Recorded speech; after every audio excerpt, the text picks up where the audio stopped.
നമസ്കാരം ശ്രീ ധനുഷ്. നമസ്കാരം സർ.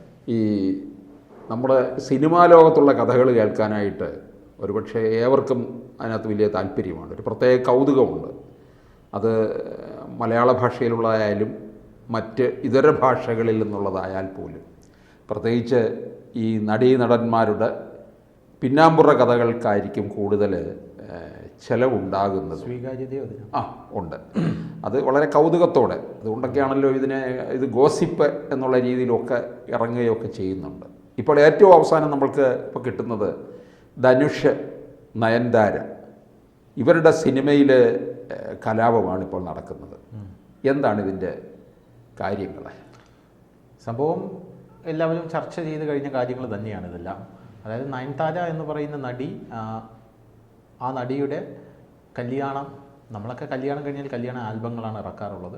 പക്ഷേ നയൻതാര അതിനെ നെറ്റ്ഫ്ലിക്സിന് വേണ്ടി ഒരു ഡോക്യുമെൻ്ററി ആക്കി ചിത്രീകരിച്ച് അത് നെറ്റ്ഫ്ലിക്സിലേക്ക് കൊടുക്കാനുള്ള പദ്ധതിയായിരുന്നു. നെറ്റ്ഫ്ലിക്സ് ആ ഡോക്യുമെൻ്ററി അപ്ലോഡ് ചെയ്യുന്നതിന് മുമ്പ് ഒരു വക്കീൽ നോട്ടീസ് വരുന്നു. വക്കീൽ നോട്ടീസല്ല, ഒരു നിർദ്ദേശം. കാരണം ഇതിനകത്ത്, ഈ ഡോക്യുമെൻ്ററിക്കകത്ത് എൻ്റെ സിനിമയിൽ നിന്ന് എടുത്ത ഒരു 10 സെക്കൻഡ് വീഡിയോ ഉണ്ട്. അപ്പോൾ അതിന് പകർപ്പവകാശ ലംഘനം എനിക്ക് തരണം. ഇല്ലെങ്കിൽ നിങ്ങൾ ഒന്നുകിൽ അത് റിമൂവ് ചെയ്യണം അതിനകത്തുനിന്ന്, അല്ലെങ്കിൽ എനിക്ക് 10 കോടി രൂപ അതിന്, അതായത് വെറും 3 സെക്കൻഡുള്ള ആ ദൃശ്യത്തിന് 10 കോടി രൂപ എനിക്ക് കിട്ടണം എന്ന് പറഞ്ഞുകൊണ്ട് സിനിമാ നടനായിട്ടുള്ള, തമിഴ് സിനിമയിലെ നിലവിലത്തെ സൂപ്പർ സ്റ്റാറായിട്ടുള്ള ധനുഷാണ് രംഗത്തെത്തുന്നത്. അപ്പോൾ ഇത് വലിയ വിവാദങ്ങൾക്ക് വഴിവെച്ചു. നയൻതാര പൊട്ടിത്തെറിച്ചുകൊണ്ട് ഇൻസ്റ്റാഗ്രാം അടക്കമുള്ള തൻ്റെ സോഷ്യൽ മീഡിയ ഹാൻഡിലുകളിൽ രംഗത്തെത്തി. നയൻതാര ധനുഷിനെതിരെ വലിയ രീതിയിലുള്ള വിമർശനങ്ങളാണ് ഉന്നയിച്ചത്. നയൻതാര ധനുഷിനെതിരെ ആ സമയത്ത് പറഞ്ഞത്, മറ്റുള്ളവരുടെ വളർച്ചയിൽ ധനുഷ് വളരെയധികം അസൂയപ്പെടുന്നു എന്നാണ് പറഞ്ഞിരിക്കുന്നത്. മറ്റുള്ളവരുടെ വളർച്ചയിൽ അസൂയപ്പെടുന്നു എന്ന് മാത്രമല്ല, ധനുഷ് ഒരു അസൂയാലുവാണെന്നും ഒരു സ്വാർത്ഥനാണെന്നും ഒക്കെ നയൻതാര ആ സമയത്ത് ആരോപിച്ചിട്ടുണ്ടായിരുന്നു. കുറച്ച് ദിവസം മാത്രമേ ആയിട്ടുള്ളൂ. 3 സെക്കൻഡുള്ള ദൃശ്യം ധനുഷിൻ്റെ പ്രൊഡക്ഷൻ കമ്പനിയായിട്ടുള്ള വണ്ടർബാൻഡ് സിനിമാസ് പ്രൊഡ്യൂസ് ചെയ്ത ഞാനും റൗഡിദാൻ എന്ന് പറയുന്ന, നയൻതാരയുടെ ഭർത്താവ് തന്നെ സംവിധാനം ചെയ്ത, വിഘ്നേഷ് ശിവൻ സംവിധാനം ചെയ്ത ആ ചിത്രത്തിലുള്ള 3 സെക്കൻഡുള്ള ദൃശ്യം അത് ആ സിനിമയ്ക്കകത്ത് നിന്നുള്ളതല്ല എന്നും, മറിച്ച് ആ സിനിമയുടെ ആ സെറ്റിൽ തങ്ങളുടെ മൊബൈൽ ഉപയോഗിച്ചെടുത്ത സ്വകാര്യ ദൃശ്യങ്ങളാണെന്നുമായിരുന്നു നയൻതാരയുടെ അവകാശവാദം.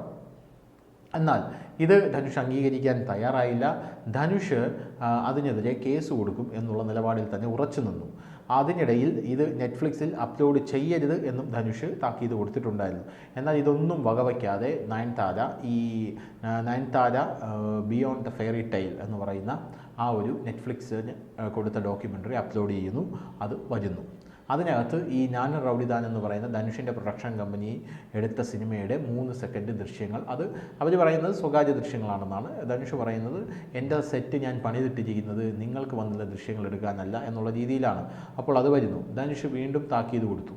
24 മണിക്കൂറിനുള്ളിൽ നെറ്റ്ഫ്ലിക്സിൽ നിന്ന് ഒന്നുകിൽ ഈ ഡോക്യുമെൻ്ററി പിൻവലിക്കുക, ഇല്ലെങ്കിൽ ആ ദൃശ്യങ്ങൾ നീക്കം ചെയ്യുക, അല്ലെങ്കിൽ നിങ്ങൾ വലിയ വില കൊടുക്കേണ്ടി വരും എന്ന് കൃത്യമായിട്ട് ധനുഷ് താക്കീത് കൊടുത്തിട്ടും നെറ്റ്ഫ്ലിക്സോ നയൻതാരയോ അതിൽ യാതൊരുവിധ പ്രതികരണവും നടത്താത്ത പശ്ചാത്തലത്തിൽ ധനുഷ് നേരെ കോടതിയിൽ കൊണ്ട് കേസ് കൊടുക്കുകയായിരുന്നു. എനിക്ക് തോന്നുന്നു മദ്രാസ് ഹൈക്കോടതിയിലാണ് ധനുഷ് കൊണ്ട് കേസ് കൊടുത്തത് എന്നാണ് ഞാൻ മനസ്സിലാക്കുന്നത്. അതെ, മദ്രാസ് ഹൈക്കോടതിയാണ് സമീപിച്ചത്. Nayanthara beyond the fairy tale എന്ന ഡോക്യുമെൻ്ററിക്കും ഞാനും റൗഡിദാൻ എന്ന സിനിമയുടെ ചിത്രീകരണ വീഡിയോ ഉപയോഗിച്ചു എന്ന് ആരോപിച്ചായിരുന്നു ഈ കേസ്. അതേസമയം നയൻതാരയുടെ അഭിഭാഷകൻ ഈ കേസിൽ ശക്തമായിട്ടുള്ള വാദവുമായിട്ട് രംഗത്തെത്തി. നയൻതാരയുടെ അഭിഭാഷകൻ പറയുന്നത് അത് ധനുഷിൻ്റെ സിനിമയിലെ ദൃശ്യങ്ങളല്ല, മറിച്ച് സ്വകാര്യ ദൃശ്യങ്ങളാണെന്നാണ് പറയുന്നത്. പക്ഷേ ഇപ്പോൾ വരുന്ന ലേറ്റസ്റ്റ് ആയിട്ടുള്ള റിപ്പോർട്ടുകൾ അനുസരിച്ച് നയൻതാര അതിനുശേഷം ഇടുന്ന സകല പോസ്റ്റുകളും, അതായത് സോഷ്യൽ മീഡിയയിലും ഇൻസ്റ്റാഗ്രാമിലും മറ്റ് നവമാധ്യമ പ്ലാറ്റ്ഫോമുകളിലും ഇടുന്ന പല പോസ്റ്റുകളും ധനുഷിനെ ഉദ്ദേശിച്ചുള്ളതാണ് എന്നാണ് പല ആൾക്കാരും പറയുന്നത്. നയൻതാര ഇടുന്ന ഓരോ സ്റ്റാറ്റസുകളും, നയൻതാര ഇടുന്ന ഓരോ വാക്കുകളും ധനുഷിനെ ഉദ്ദേശിച്ചിട്ടുള്ളതാണ് എന്നാണ് പല ആൾക്കാരും പറയുന്നത്. ഇപ്പോൾ കഴിഞ്ഞ ദിവസം നയൻതാര ഇട്ട ഒരു ഇൻസ്റ്റാഗ്രാമിൻ്റെ ഒരു പോസ്റ്റ്, അത് ഇങ്ങനെയാണ്. കർമ്മയെക്കുറിച്ച് കൊണ്ടുള്ളതാണ് പോസ്റ്റ് എന്ന് പറയുന്നത്. കർമ്മ ഈസ് എ ബൂമറാങ് എന്നാണല്ലോ. നയൻതാര അതിൽ പറയുന്നത്, നുണകൾ കൊണ്ട് നിങ്ങൾ ആരുടെയെങ്കിലും ജീവിതം തകർത്താൽ അതൊരു വായ്പയായി കണക്കാക്കണം. ഇത് പലിശ സഹിതം നിങ്ങൾക്ക് തന്നെ തിരികെ ലഭിക്കും. എന്നാണ് നയൻതാര തൻ്റെ ഇൻസ്റ്റാഗ്രാം പോസ്റ്റാക്കി ഇട്ടിരിക്കുന്നത്. പേരെടുത്ത് പറയുന്നില്ലെങ്കിലും യഥാർത്ഥത്തിൽ നയൻതാര ലക്ഷ്യം വയ്ക്കുന്നത് ധനുഷിനെ തന്നെയാണ് എന്ന് പറഞ്ഞുകൊണ്ട് ആയിരക്കണക്കിന് പേരാണ് അതിൻ്റെ താഴെ കമൻറ്റുകളുമായിട്ട് രംഗത്തെത്തിയിരിക്കുന്നത്. നയൻതാര ധനുഷിനെ ലക്ഷ്യം വയ്ക്കുന്നു, ധനുഷിന് വേണ്ടി മാത്രമുള്ള പോസ്റ്റാണ് ഇതെന്ന് പറഞ്ഞ് ഒരുപാട് പേർ അതിൻ്റെ താഴെ കമൻറ്റും ചെയ്തിട്ടുണ്ട്. നയൻതാരയ്ക്ക് ഐക്യദാർഢ്യം പല ആൾക്കാരും പ്രഖ്യാപിച്ചിട്ടുണ്ട്. ഇങ്ങനെ പോവുകയാണ്. അപ്പോൾ ധനുഷ് ഇപ്പോൾ യഥാർത്ഥത്തിൽ യാതൊരുവിധ കാര്യങ്ങളും മിണ്ടുന്നില്ല. നയൻതാര പല പബ്ലിക് പ്ലാറ്റ്ഫോമുകളിലും പ്രതികരണം നടത്തുന്നുണ്ടെങ്കിലും സിനിമാ നടൻ ധനുഷ് ഒരു പ്ലാറ്റ്ഫോമിലും അദ്ദേഹം പ്രതികരണം നടത്തി ഞാൻ കണ്ടില്ല. അദ്ദേഹം എല്ലാ നീക്കങ്ങളും നിയമപരമായി മാത്രമാണ് ഇപ്പോൾ ചെയ്തുകൊണ്ടിരിക്കുന്നത്. അദ്ദേഹത്തിൻ്റെ അഭിഭാഷകനാണ് സംസാരിക്കുന്നത് നമ്മൾ കാണുന്നത്. അദ്ദേഹം നിയമപരമായി മാത്രമാണ് നീങ്ങിക്കൊണ്ടിരിക്കുന്നത്. ഇതിനിടയിൽ നയൻതാരയെ വിമർശിച്ചുകൊണ്ട് ഒരു വിഭാഗം ആൾക്കാർ രംഗത്തെത്തിയിട്ടുണ്ട്. നയൻതാരയെ വിമർശിച്ചുകൊണ്ട് ആൾക്കാർ രംഗത്തെത്താനുള്ള കാരണമെന്ന് പറയുന്നത് നയൻതാര പറയുന്നത് കള്ളത്തരമാണെന്നും നയൻതാരയുടെ പൂർവ്വകാല ഭൂതകാല സകല സംഭവ വികാസങ്ങളും ചകഞ്ഞ് പുറത്തിട്ടുകൊണ്ട് പല ആൾക്കാരും നയൻതാരയുടെ സ്ത്രീത്വത്തെ അപമാനിക്കുന്ന രീതിയിലൊക്കെ രംഗത്തെത്തുന്നുണ്ട്. അതിനകത്ത് ബോഡി ഷെയ്മിംഗ് ഉണ്ട്, സ്ത്രീ വ്യക്തി അധിക്ഷേപമുണ്ട്, അങ്ങനെ പല കാര്യങ്ങളുമായിട്ട് രംഗത്തെത്തുന്നുണ്ട്. നയൻതാര ഫാൻസും ഇപ്പുറത്ത് നിന്നുകൊണ്ട് ഇതിൻ്റെ എല്ലാം പിന്നിൽ ധനുഷാണ് എന്നാണ് പറഞ്ഞു വയ്ക്കാനായിട്ട് ശ്രമിച്ചുകൊണ്ടിരിക്കുന്നത്. എന്നാൽ കഴിഞ്ഞ ദിവസം ഒരു കല്യാണത്തിന് നയൻതാരയും ധനുഷും ഒരുമിച്ച് ഒരു വേദിയിൽ ഉണ്ടായിരുന്നു. അവിടെയാണ് ഏറ്റവും കൗതുകകരമായിട്ടുള്ള കാര്യം എന്ന് പറയുന്നത്. ധനുഷും നയൻതാരയും ഒരു വേദിയിൽ ഒരു കല്യാണത്തിന് അവിടെ ജനങ്ങൾക്കിടയിൽ ഉണ്ടായിരുന്നെങ്കിൽ പോലും ഇരുവരും തൊട്ടടുത്ത കസേരകളിലാണ് ഇരുന്നെങ്കിൽ പോലും ഇരുവരും കണ്ട ഭാവം നടിച്ചിട്ടില്ല എന്നുള്ളതാണ് പ്രധാനപ്പെട്ട ഒരു കാര്യം എന്ന് പറയുന്നത്. നയൻതാരയും ധനുഷും പരസ്പരം അടുത്താണ് ഇരുന്നതെങ്കിലും പരസ്പരം പുറംതിരിഞ്ഞിരിക്കുന്ന ഒരു കാഴ്ചയാണ് നമുക്ക് കാണാനായിട്ട് സാധിച്ചത്.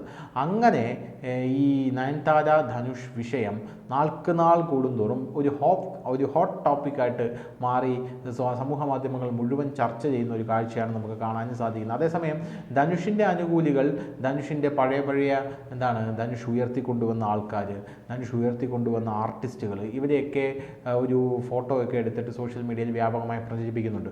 ധനുഷ് ഉയർത്തിക്കൊണ്ടുവന്ന വ്യക്തിയാണ് അടുത്ത സൂപ്പർ സ്റ്റാർ ആകുമെന്ന് നമ്മൾ കണക്കാക്കപ്പെടുന്ന ശിവകാർത്തികേയൻ എന്ന് പറഞ്ഞൊരു നടനുണ്ട് തമിഴ്നാട്ടിൽ. അദ്ദേഹം ധനുഷ് ഉയർത്തിക്കൊണ്ടുവന്നതാണ്. അനിരുദ്ധിനെ ധനുഷ് ഉയർത്തിക്കൊണ്ടുവന്നതാണ്. അങ്ങനെ ധനുഷ് പല ആൾക്കാരെയും ഉയർത്തിക്കൊണ്ടുവന്നിട്ടുണ്ടെന്നും അതുകൊണ്ട് നയൻതാര പറയുന്ന ഈ അസൂയയുടെ കാര്യത്തിൽ യാതൊരുവിധ